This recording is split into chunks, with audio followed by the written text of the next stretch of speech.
semua, ku nantikan dirimu di depan kelasmu, menantikan kami. Guruku tersayang, guru tercinta, tanpamu apa jadinya aku? Tak bisa baca tulis, mengerti banyak hal. Guruku, terima kasihku. Nyatanya diriku kadang buatku marah, namun segala maaf kau berikan.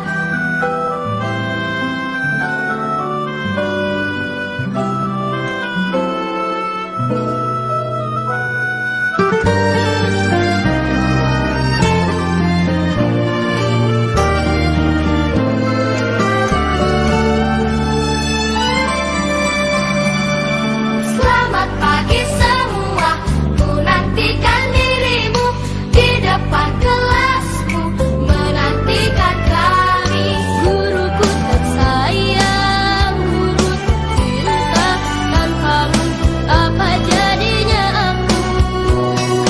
Tak bisa baca tulis, mengerti banyak hal.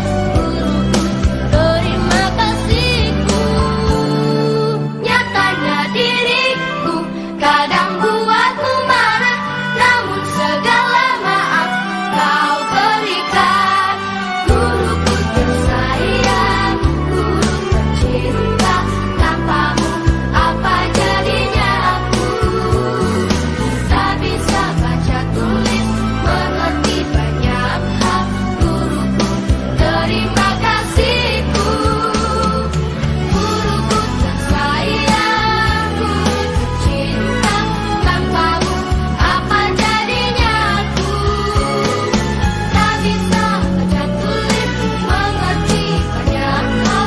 Guruku, terima kasihku.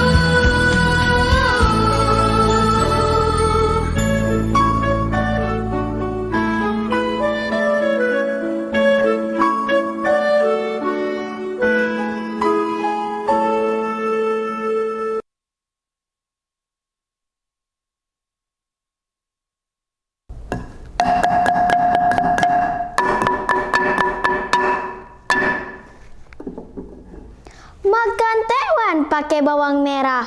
Tekwannya lemak dengan iwak bemutu. Kawan-kawan, kenalkan saya Farah. Ingin mengucapkan Assalamualaikum warahmatullahi wabarakatuh. Pada kesempatan kali ini, Farah akan bercerita cerita yang berjudul Kelentangan Mahang, Tanjung Beringin. Cerita ini dipopulerkan oleh seorang budayawan yang berasal dari Banyuasin yang bernama Kusumawati. Kelentangan Mahang adalah alat musik tradisional khas Banyuasin. Bagaimana ceritanya? Mari simak bersama-sama. Pada zaman dahulu di sebuah dusun yang bernama Tanjung Beringin, tinggallah seorang penduduk yang bernama Nek Oya. Nek Oya adalah seorang petani yang rajin di dusun Tanjung Beringin. Setiap hari dia selalu pergi ke ladang untuk menanam umbi-umbian di ladangnya. Suatu hari ketika panen akan segera tiba, sebentar lagi aku akan panen umbi-umbian di ladangku. Hei adik kecil, sini. Nanti jika aku telah panen, aku akan memberikan umbi-umbian kepadamu, kata Nek Oya. Adik kecil itu pun menjawab, wah, terima kasih Nek Oya. Aku sudah sangat tidak sabar mendapatkan umbi-umbian dari hasil panen ladang Nek Oya. Teman-teman, ketika panen dimulai, Nek Oya tertidur di pondoknya. Rupa-rupanya ada sekumpulan monyet dan babi hutan yang ingin memakan isi ladang Nek Oya. Woi babi, ayo kita makan seluruh hasil ladang ini dan ladang yang lainnya. Babi hutan pun menjawab, "Wah, tentu saja monyet. Aku juga sudah sangat lapar. Ayo kita makan seluruh hasil panennya." Babi hutan dan monyet pun memakan hasil panennya, teman-teman. Keesokan paginya, Nek Oya terbangun. Dan alangkah terkejutnya Nek Oya ketika melihat ladangnya telah hancur. Hancur ladangku. Habis hasil panenku. Ya Allah, ya Tuhanku. Siapa yang telah berani merusak ladangku? Teman-teman, ketika Nek Oya sedang berkeliling ladangnya, Nek Oya melihat ada jejak kaki babi hutan dan jejak kaki monyet. Ini jejak kaki babi hutan. Dan ini jejak kaki monyet. Ini pasti olah babi hutan dan monyet. Teman-teman, apa yang terjadi dengan Nek Oya?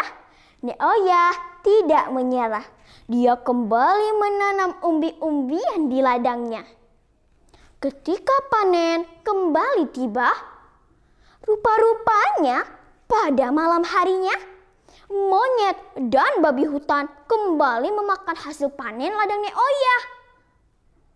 Nek Oya sangatlah bersedih. Ya Allah, mengapa hasil panenku kembali dimakan oleh monyet dan babi hutan?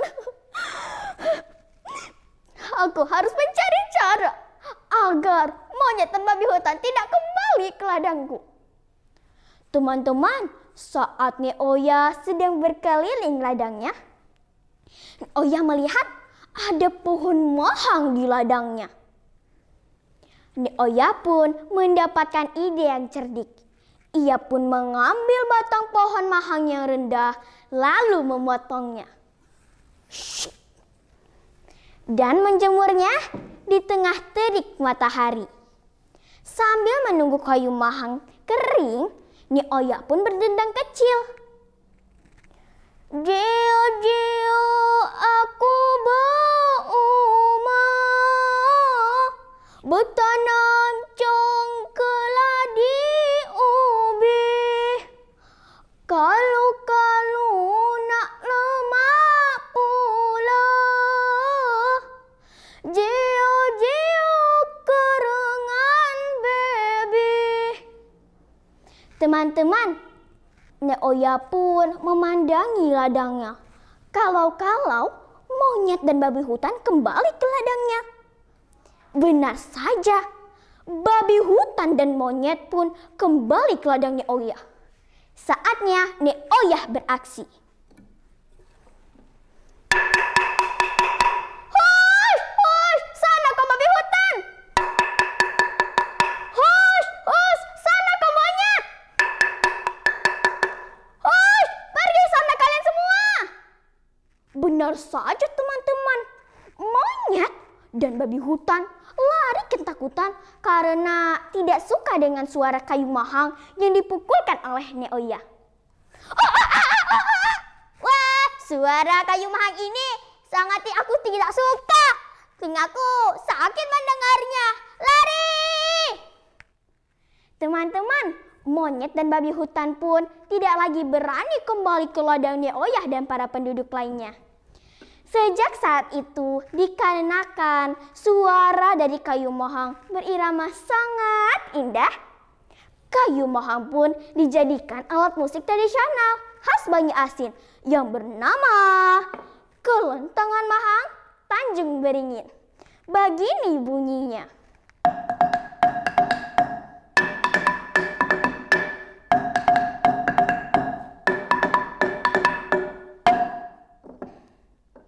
Di setiap masalah pasti ada solusinya.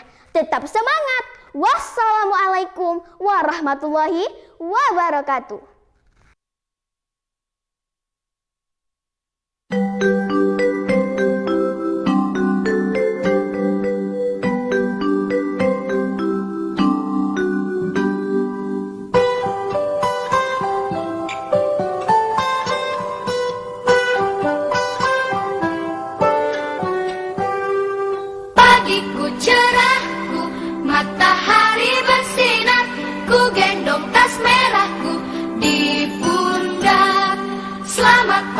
semua, ku nantikan dirimu di depan kelasmu, menantikan kami.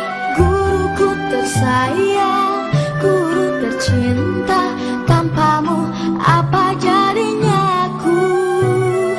Tak bisa baca tulis, mengerti banyak hal. Guruku, terima kasihku. Nyatanya diriku kadang buatmu marah, namun segala maaf kau berikan.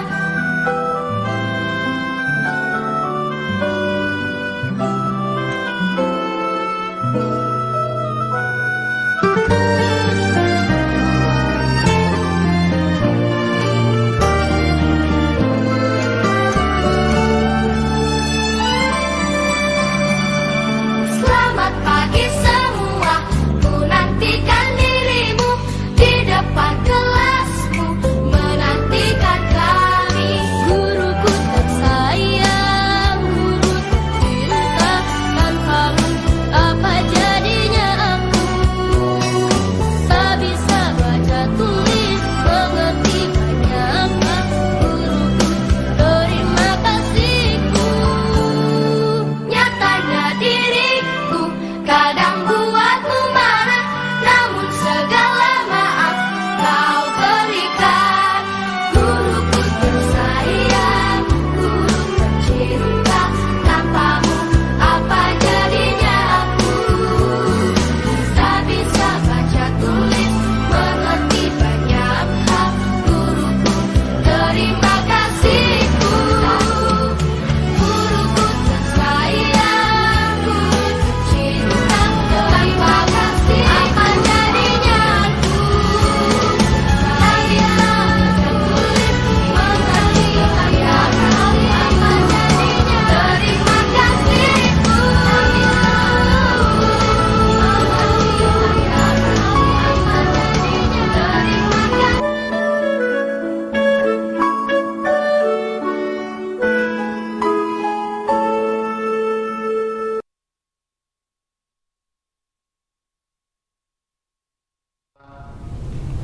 Assalamualaikum warahmatullahi wabarakatuh. Apa kabarnya teman-teman? Perkenalkan, nama saya Naura Patiha dari SD Furqon, Palembang. Di kesempatan kali ini, Naura akan bercerita. Cerita rakyat dari Provinsi Sumatera Selatan yang berjudul Jugil. Cerita ini Naura baca dari buku cerita yang berjudul 366 Cerita Rakyat Nusantara yang ditulis kembali oleh Daryatun. Pada zaman dahulu, ada seorang anak muda yang bernama Jugil. Jugil tinggal di desa Selangit bersama orang tuanya dan kakak iparnya.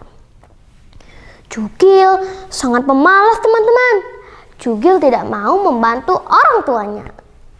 Saat musim menebas tiba, para peladang pergi ke hutan untuk membuka ladang yang baru. Jugil dan kakak iparnya pun pergi ke hutan untuk membuka ladang yang baru juga. Baru sebentar membantu, Jugil telah merasa kelelahan. Jugil meminta izin kepada kakak iparnya untuk beristirahat. Kak, aku istirahat sebentar ya. Aku sangat lelah. Jugil pun mencari pohon yang besar untuk beristirahat. Saat Jugil sedang bersandar, ada seekor lundi yang merayap di kaki Jugil. Teman-teman, lundi adalah sejenis ulat tanah yang warna putih dan berkepala keras. Lundi ini menggangguku saja. Jugil pun mengambil lundi itu dan melemparnya. Twing, boom. Jugil pun bersandar kembali. Tapi teman-teman, lundi itu tetap merayap di kaki Jugil. Jugil pun mengambil lundi itu. Apa yang terjadi teman-teman? Oh, akan kumakan undi ini. Hop. Ternyata Jugil memakan undi itu, teman-teman. Setelah itu Jugil pun bersandar kembali. Seret. Pohonnya bergeser, teman-teman. Jugil pun bersandar kembali. Seret. Teman-teman, pohonnya bergeser lagi. Jugil amat heran kenapa pohonnya bergeser. Jugil pun mendorong pohon itu dengan sekuat tenaganya. Oh, kenapa pohon ini bergeser terus? Akan kudorong pohon ini. Twing! Push.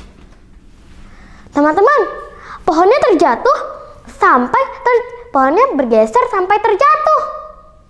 Ternyata Jugil menjadi kuat setelah memakan undi itu, teman-teman. Wah, sekarang aku menjadi kuat. Aku akan mencabut semua pohon di sini. Jugil ingin mencabut semua pohon di sana. Kakak ipar Jugil pun datang. Hei Jugil, kau tidak membantuku menebang pohon? Hehehe, Kak, aku telah mencabut semua pohon di sini. Alangkah terkejutnya kakak iparnya saat melihat semua pohon telah dicabut oleh Jugil. Sejak saat itu, Jugil dikenal sebagai orang yang kuat. Dan desa Selangit menjadi aman dan makmur karena Jugil senang membantu penduduk desa di sana. Mendengar kabar itu, orang-orang dari Lintang Empat Lawang ingin menyerang desa Selangit. Jugil pun mempersiapkan diri untuk melawannya. Dan ia menyuruh penduduk desa Selangit untuk mengungsi. Ia menyiapkan rumah untuk peristirahatannya orang-orang dari Lintang Empat Lawang. Benar saja, teman-teman, sore harinya orang-orang dari Lintang Empat Lawang mendatangi desa Selangit. Alangkah terkejutnya mereka saat melihat desa Selangit sepi. Tidak ada satupun orang yang ada di desa itu kecuali satu orang laki-laki, yaitu Jugil. Hei pemuda, kemarilah. Di mana semua penduduk desa Selangit? Maaf Tuan, semuanya telah mengungsi karena takut kepada Tuan. Aku di sini ingin melayani Tuan. Hahaha. Ternyata penduduk desa ini tidak punya keberanian ya. Tuan-tuan, silahkan beristirahat di tempat yang sudah saya sediakan. Senjata kalian biar saya yang simpan. Agar tidak hilang, aku akan menghitung senjata kalian. Orang-orang dari Lintang Empat Lawang pun memberikan senjata mereka kepada Jugil. Jugil pun menghitung senjata itu sambil meminjat-minjat senjata itu. 1, 2, 3. Keesokan harinya,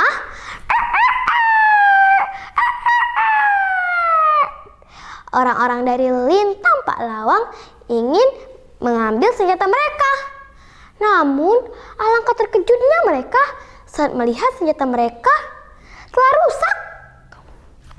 Siapa yang berani merusak senjata kami? Jugil pun datang. Akulah Jugil yang berani merusak senjata kalian. Siapa yang berani melawanku? Majulah. Dan teman-teman, orang-orang dari Lintang Empat Lawang pun lari ketakutan. Tolong ampuni kami. Jugil pun mengejar mereka sambil melempar batu yang besar. Twing! Boom! Batu itu mendarat di daerah Linggau. Sampai sekarang, batu itu dinamakan Batu Jugil. Sejak saat itu juga, desa Selangit menjadi aman dan tidak ada lagi orang yang mau menyerang desa Selangit. memanjat pohon buah kelapa. Jangan bawa keranjang bolong. Mari ambil hikmah cerita. Jika ada kelebihan, gunakan untuk menolong. Nara pamit dulu. Wassalamualaikum warahmatullahi wabarakatuh. Dadah!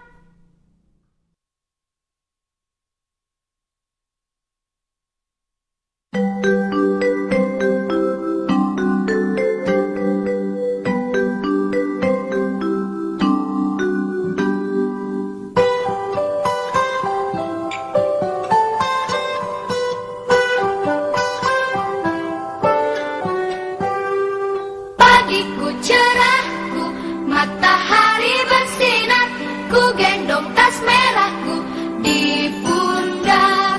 Selamat pagi semua, ku nantikan dirimu di depan kelasmu, menantikan kami. Guruku tersayang, guru tercinta, tanpamu apa jadinya aku? Tak bisa baca tulis, mengerti banyak hal. Guruku, terima kasihku. Nyatanya diriku kadang buatku marah, namun segala maaf kau berikan.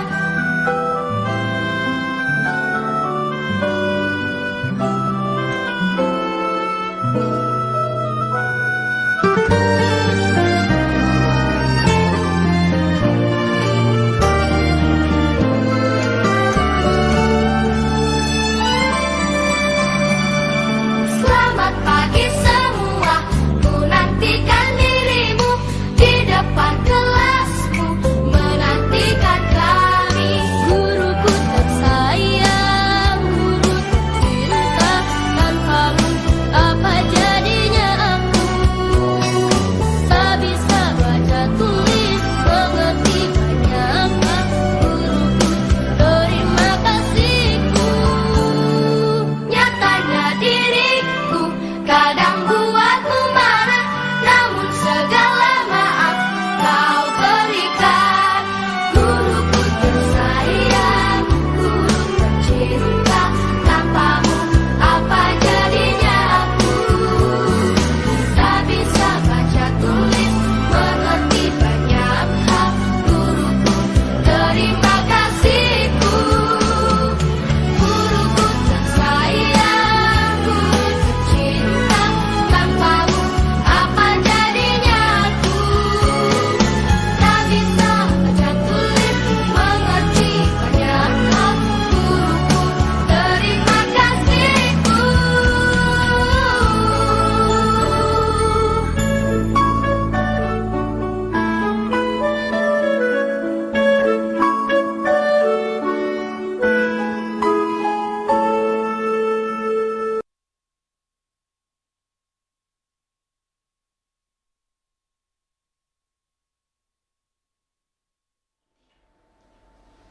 Ku punya cerita tentang seorang raja yang pemberani dan bijaksana.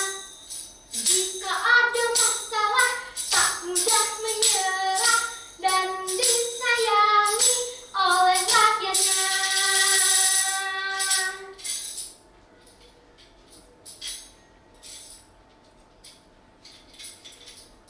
Assalamualaikum Dewan Juri dan teman-temanku semuanya. Apa kabar hari ini? Alhamdulillah. Perkenalkan, nama saya Kaira Resya Putri dari SD Taufurkon, Palembang, Provinsi Sumatera Selatan. Nah teman-teman, hari ini Kaira akan bercerita. Cerita rakyat dengan judul Pangeran Nata Diraja dan Burung Raksasa. Cerita ini Kaira baca dari sebuah buku loh teman-teman, yang ditulis oleh seorang dosen di Universitas PGRI Palembang yang bernama Hetty Laniar dan diterbitkan oleh Balai Bahasa Sumatera Selatan pada tahun 2017. Nah teman-teman, begini ceritanya.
seorang kakek. Wih, pergilah burung, jangan ambil hewan ternakku. Tolong, burung raksasa itu mengambil hewan ternak kakek. Tolong. Tapi teman-teman, tidak ada yang bisa menolong kakek itu. Karena hewan ternak mereka juga diambil oleh burung raksasa. Penduduk menjadi semakin resah. Mereka hanya bisa memohon dan berdoa kepada Allah agar kekacauan karena burung raksasa segera berlalu. Rabbikum ya Rabbikum, Rabbikum sallu alaihi, gamaritim dunia ruku sinji, bencana pagi dibi, heno ula dibu, terupai anta ija, ngiluma hapsalani. Teman-teman, doa yang dipanjatkan oleh penduduk dusun Jepara Tua diucapkan dalam syair bahasa Ranau, yang artinya permohonan maaf dan harapan semoga kekacauan karena burung raksasa segera berlalu. Dan kabar tentang burung raksasa yang mengambil hewan ternak milik penduduk terdengar oleh Pangeran Natadiraja. Pangeran pun segera memanggil rakyatnya untuk mendiskusikan masalah tersebut. Rakyatku, aku telah mendengar bahwa ada burung raksasa yang mengambil hewan ternak kalian. Apa yang terjadi? Mengapa burung raksasa marah dan menyerang dusun kita? Tanya Pangeran Natadiraja. Maaf tuanku, kami tidak memperhatikan anak-anak yang sedang bermain.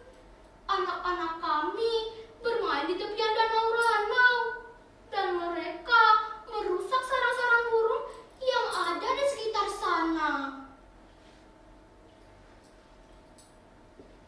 Baiklah kalau begitu.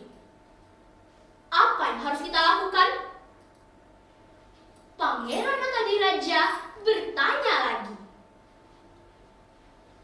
Burung raksasa itu bersarang di atas pohon ara yang berada di tepian danau Ranau.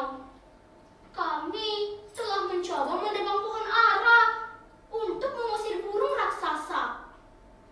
Tetapi pohon ara tidak juga tumbang dan burung tidak juga pergi. Kata salah seorang penduduk kepada Pangeran Natadiraja. Teman-teman, Pangeran Natadiraja adalah raja yang bijaksana juga cerdas. Pangeran tidak mau menyakiti burung raksasa. Pangeran pun mengajak penduduknya untuk pergi ke tepian danau Ranau ke sarang burung raksasa. Ketika sedang dalam perjalanan, Pangeran Natadiraja melihat orang yang sedang mengusung. Nah, teman-teman, ada yang tahu apa itu musung? Musung adalah mengambil madu dengan cara mengasapi sarangnya. Melihat hal itu, Pangeran Natadiraja memiliki ide. Saudara-saudaraku, untuk mengusir burung raksasa, saya membutuhkan bantuan kalian. Cepat kumpulkan ranting kering dan daun-daun segar. Kita akan membuat api dan mengasapi pohon ara. penduduk berusaha mengumpulkan ranting kering dan daun-daun segar. Setelah mereka mengumpulkan ranting kering dan daun-daun segar, mereka pun membuat api tepat di bawah pohon ara. Nah, teman-teman, apa yang terjadi? Ketika api dinyalakan, perlahan asap membumbung tinggi.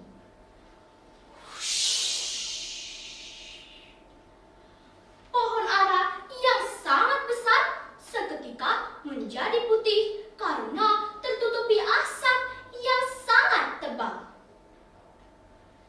Ketika api mulai padam dan asap menghilang,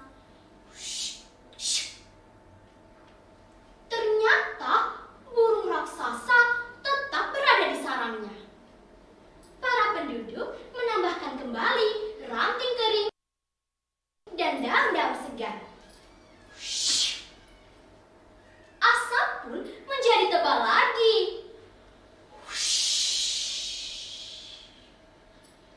Berhari-hari para penduduk berusaha mengasapi pohon ara hingga hari ke-7.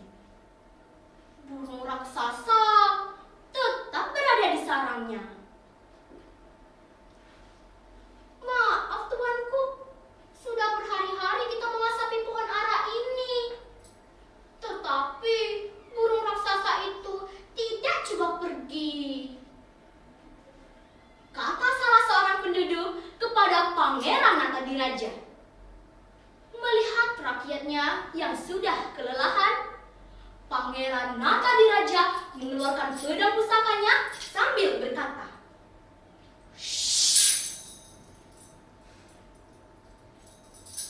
"Minggirlah kalian semua.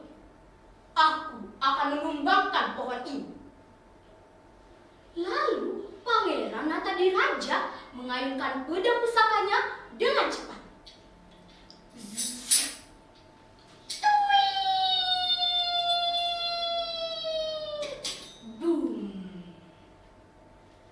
Akhirnya pohon ara tumbang dan burung raksasa terbang meninggalkan sarangnya.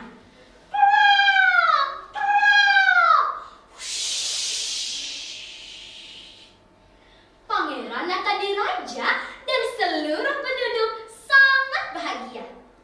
Dan mereka bersyukur karena dusun Jepara Tua sudah terbebas dari ancaman burung raksasa.